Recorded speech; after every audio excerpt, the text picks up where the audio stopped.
Hello and welcome to the HB3 and 30 series, Board Adopted Goals and Plans. Today we'll be joined by Drew Howard, Senior Director of School Governance and Leadership Support, Claire Hagan Alvarado, Statewide Early Childhood Fellow, and Heather Justice, Division Director for College Career and Military Preparation. The agenda for this video is to address the following items concerning the House Bill 3 requirements for Board Adopted Goals and Plans. We'll address the requirements for early childhood and CCMR plans, along with the specific requirements for each plan. In addition, we'll look at the components of each plan, including coordination, developing goals and looking at goal examples, progress monitoring, and posting, as well as an overview of required school board training. Finally, we'll conclude the presentation with upcoming next steps.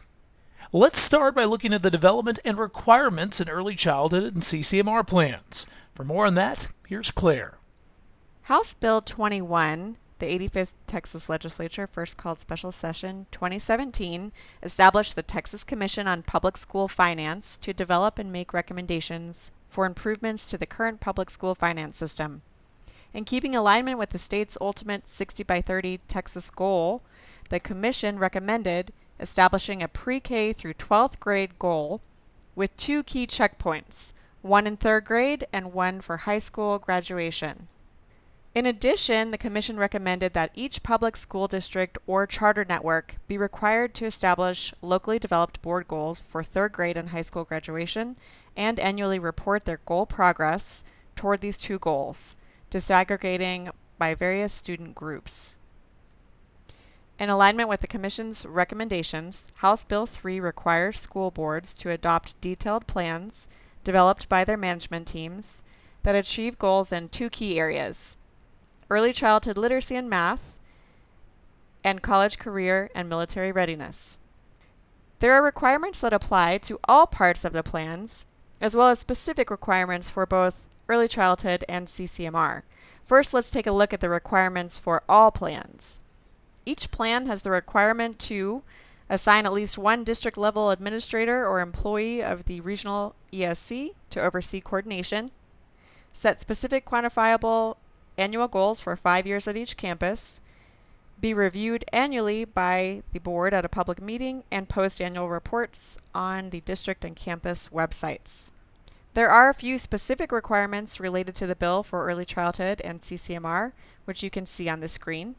Both early childhood and CCMR require boards to adopt goals that address aggregate student growth, as well as addressing closing the gaps for student group per the domains within state accountability. Early childhood goals also need to address teacher professional development and may include specific goals for ESL and bilingual. For the targeted professional development requirement, notice the connection to the House Bill 3 statute that requires kinder through 3rd grade teachers and principals to attend reading academies by 2021-2022. Districts will need to be planning for Reading Academy attendance and should include that professional development in the Early Childhood Literacy Plan. The content of the Reading Academies is carefully aligned to early childhood literacy and will be differentiated for bilingual and special education teachers. And if you haven't already seen it, check out the September 12th House Bill 3 and 30 Reading Practices presentation for detailed information about Reading Academies. Now Drew will discuss the plan components and some frequently asked questions that we've gathered so far. First, there's going to be a need to coordinate the process of developing, implementing, and monitoring each plan. At least one district-level administrator or an employee from the Regional Service Center is required to oversee and support the coordination of each plan in goal setting, stakeholder engagement, implementation, and progress monitoring. House Bill 3 requires the board to receive an annual update on the progress of each plan, but best practice is to update the board multiple times each year. House Bill 3 is very clear that each plan must include specific, quantifiable goals. These are goals that can be measured. In order to be measured, goals need to contain a baseline, annual targets for the next 5 years, a population, and a deadline. It is recommended that school boards adopt board outcome goals and progress measures to create alignment with each plan. For example, in early childhood literacy and math plans, Third grade is the only grade requirement for House Bill 3 goal setting, but it is best practice that plans contain progress measures for pre-K through second grade to understand growth towards third grade reading proficiency. This also aligns with the House Bill 3 mandate that districts use integrated assessments for pre-K through third grade to diagnose reading development and comprehension. See more information on early childhood reading assessments in the November 21st House Bill 3 and 30 presentation. In the College Career and Military Readiness Plan, House Bill 3 offers the opportunity to receive outcome bonuses for students demonstrating CCMR. The goals for College Career Military Readiness should reflect multiple opportunities for students to demonstrate college career military readiness, and keep in mind the requirements for House Bill 3 outcome bonus requires students to continue into post-secondary and the military. See more information on CCMR outcome bonuses in the August 8th House Bill 3 and 30 presentation. When does each plan need to be adopted by the board? Each plan needs to be adopted by the end of the 2019-2020 school year. Plans should use the 2019-2020 school year to coordinate and develop each plan.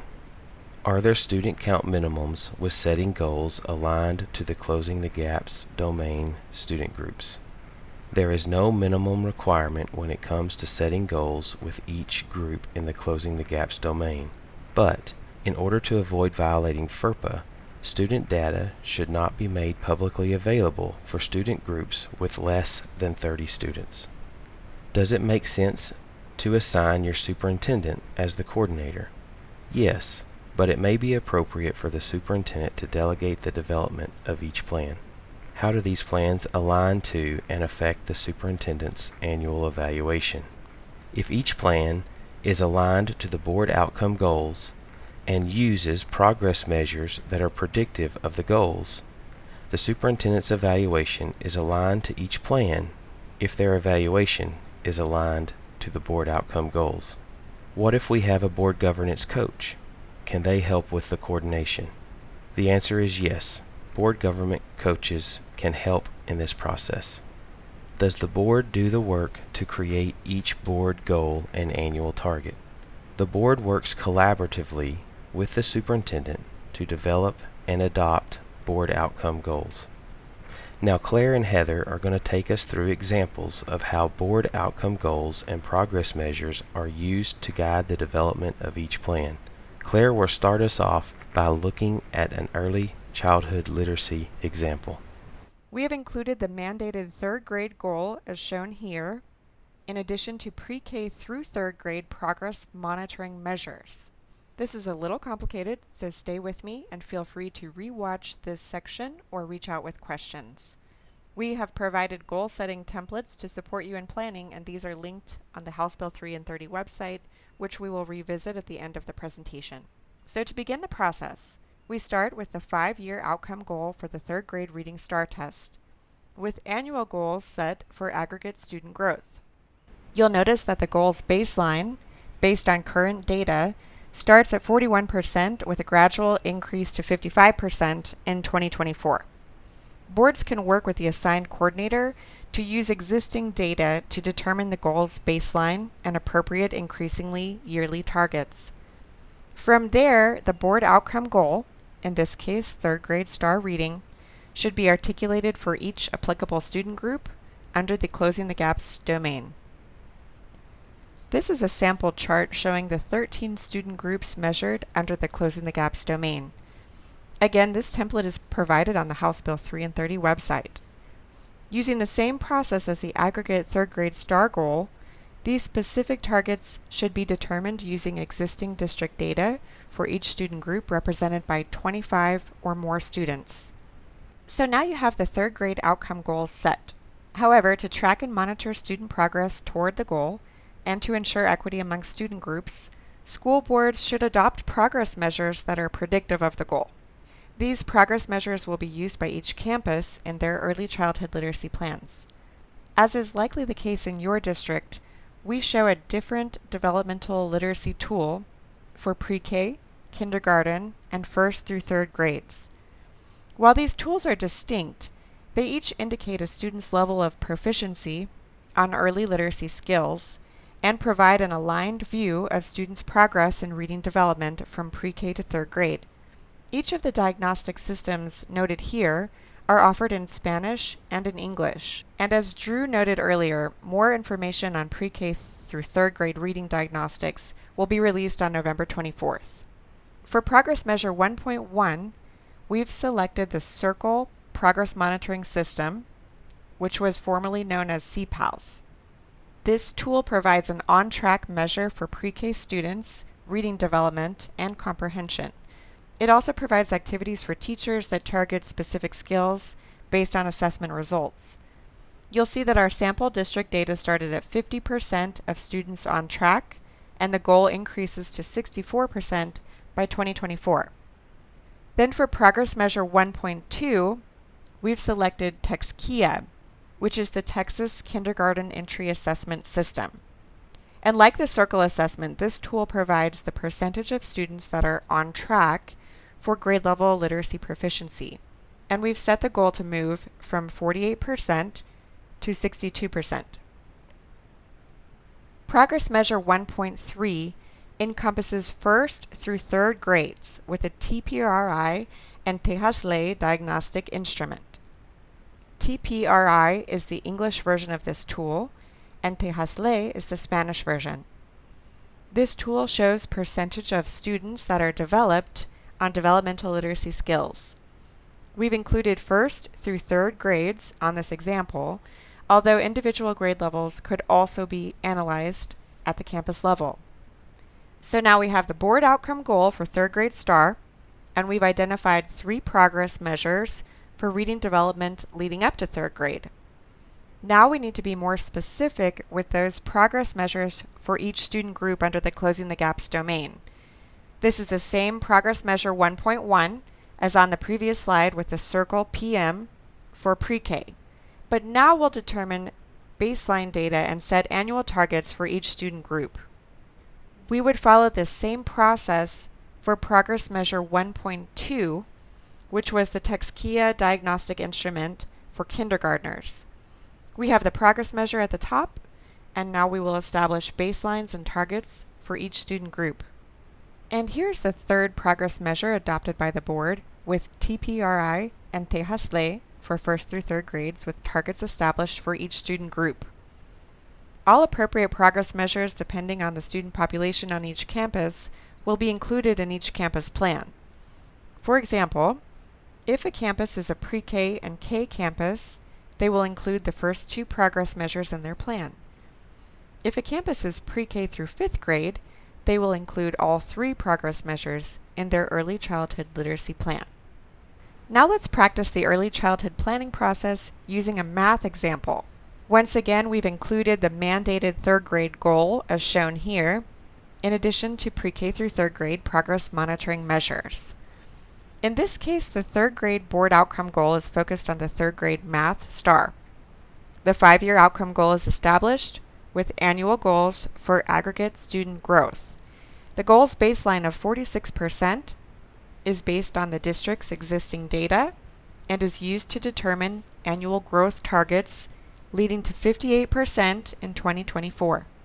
The math goal should also include annual targets for each applicable student group under the Closing the Gaps domain. Now with the 3rd grade board outcome goal and the student group targets in place, we can set progress measures to track proficiency for the younger grades.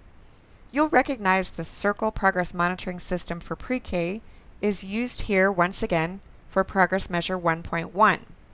In addition to developmental literacy skills, Circle includes a math component and measures progress on skills such as counting, shape naming and discrimination, operations, and number identification. The goal established here starts with a district baseline of 55% of students on track and leads to 70% in 2024. Similarly, for Progress Measure 1.2, which focuses on kindergarten, we once again selected the TextKIA tool. TextKIA includes a math section with skills that align with the circle and kindergarten objectives. The goal is to increase from 54% of students on track to 68% by 2024. And lastly, for progress measure 1.3, first and second grades, we've included the TEMI O 2.0 tool. That stands for the Texas Early Mathematics Inventory's outcome. For first and second grades, this tool measures math problem solving and computation and is aligned with the Texas Essential Knowledge and Skills. The TEMI does not include a third grade assessment, but districts could use the STAR interim assessments to monitor academic improvement, leading to the STAR administration. So again, we have our third grade board outcome goal for the Math STAR, and we have progress measures established for each grade leading up to third. Now we need to ensure targets are established for each of the student groups in the Closing the Gaps domain. Here's progress measure 1.1 with Circle PM for pre-K, and based on existing data, we will set a baseline and annual targets for each student group. We will do the same in establishing student group targets for progress measure 2.2, which was the TexKIA for kindergarten math. And for progress measure 2.3, or for any other applicable measures being used, we will include student group targets. So that's the process for early childhood goal setting. Now take a deep breath, and let's move to college, career, and military readiness with Heather. Just as we looked at early childhood literacy and math, the same process should be used for the CCMR goal. The 5-year outcome goal is established, with annual goals for aggregate student growth on CCMR. For the purposes of this example, we choose to align our goals with the CCMR outcomes bonus to increase the opportunities for the district to earn the funding for the CCMR outcomes bonus. So in this example, we look at shifting from 42% to 57.5% of students meeting the outcomes bonus. The CCMR goal should also include annual targets for each applicable student group under the Closing the Achievement Gaps domain, just as it did for early childhood. And in order to understand growth towards CCMR readiness, best practices for school boards to establish the progress measures, just like the example shown here. These examples align with the CCMR bonus that could generate additional funding under House Bill 3 and utilize the 3 different ways to obtain CCMR through college ready, career ready, and military ready as sub-goals of the larger district goal. If districts did not want to look at CCMR outcomes bonus and just wanted to set goals around students meeting CCMR, the progress measures could be broken up into percentage of students earning dual credit, earning an industry-based certification, or enlisting in the military. Within each CCMR plan, use each applicable progress measure to look at goals for each campus. Here's the first example of how the progress measure becomes a specific quantifiable goal for a campus in their CCMR plan. Each campus will set their own appropriate annual targets for 5 years, as well as annual targets for each appropriate student group under the Closing Gaps domain. Campus targets should be set according to their own data, hence these data and the goals reflect a different scale from the larger district scale.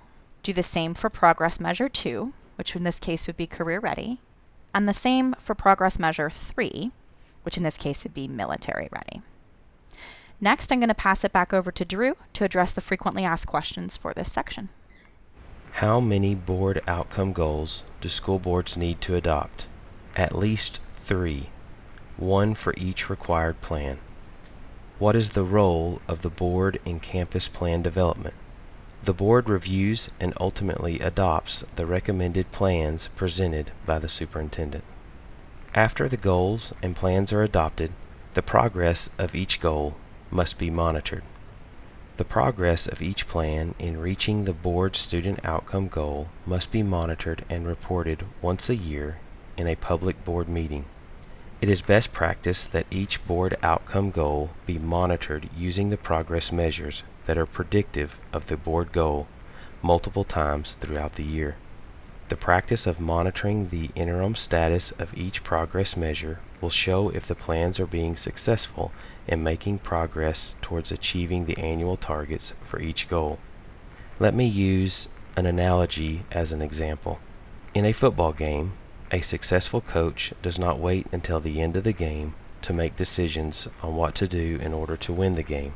The successful coach will use different measures throughout the game to decide what needs to happen next. If the team is ahead after the first quarter, the plan seems to be working. If the team is behind at halftime, there probably needs to be adjustments made to help the team win. Constantly monitoring progress and making needed adjustments will help ensure the success of each plan. To help with this process, boards can adopt a monitoring calendar that specifies when the status of each progress measure will be reported to the board. Also, when a progress report is given to the board, the administrative team delivering the report needs to clarify what the board outcome goal and progress measure being monitored and reported is, data showing previous reporting periods, the current reporting period, and the annual 5-year deadline targets. Each report should contain the superintendent's evaluation of performance for the district and each campus that within their plan monitors the progress measures being reported. Here you will see an example of a board monitoring calendar that will be used for the next 5 years to provide clarity by communicating when each goal and progress measure will be monitored. Other items, such as when the board will conduct self-evaluations, superintendent evaluations, trainings, and other items can be added to the monitoring calendar. In this example monitoring report, you can see that it is clear what board student outcome goal and progress measure is being monitored. There is a graph showing data of the district's overall performance and progress towards achieving the annual targets in the progress measure, as well as the district's performance of each student group in the Closing the Gaps domain. In this example, color coding is used to show the overall progress and performance of each student group. Green signifying on track, yellow signifying slightly off track, and red signifying off track. In the monitoring report, the progress for each applicable campus is communicated and each campus is assigned a color indicator to designate the effectiveness of the plan's design and implementation. The last section at the bottom of the monitoring report is designated for the superintendent to provide the board with additional details and documentation to support the material within the report, provide more details on a particular campus or student group, and lay out possible adjustments and future plans if needed. Schools are required to post each plan on their website. The posting of each plan should contain the board outcome goals, each campus's plan setting appropriate annual targets based on each applicable progress measure, each campus school actions and implementation steps, monitoring calendar, and the annual or interim updates reported to the board. Are there support materials and templates available? Yes, templates will be made available on the TEA website. Now let's discuss board training on House Bill 3 Board Adopted Goals and Plans. School board members are currently required under Senate Bill 1566 to receive a minimum of 3 hours of training on evaluating and improving student outcomes, known as ISO, by an authorized provider every 2 years. The rules around this training are outlined by the State Board of Education in Section 19 of the Texas Administrative Code, Chapter 61. The rule is currently being discussed by the State Board of Education, and updates to the rule incorporate training on House Bill 3 Board Adopted Goals and Plans into the required ISO training. This update is anticipated to be adopted in January 2020. The revised ISO training will begin being delivered by authorized providers soon after the new rules are finalized. When will the new ISO training need to be received by board members? The new ISO training will be available in early 2020, and every board member is required to receive ISO training every 2 years. Will the ISO training continue to count as team building training credit? Yes, as long as all board members and the superintendent are present for the entirety of the training. How do I engage with an authorized board trainer to provide ISO training? There is a list of authorized providers on the TEA website. Wrapping up our video, let's take a few final moments to look at the next steps for school boards and superintendents. School systems will be in different places within the continuum of steps you see here. The recommended starting point for all school systems is to engage with an authorized board coach. You can continue to stay up to date on House Bill 3 by going to our website and/or sending questions to our HB3 info email. Thank you, and remember, for answers on additional questions, please send us an email and be sure to include board goals and plans in the subject line.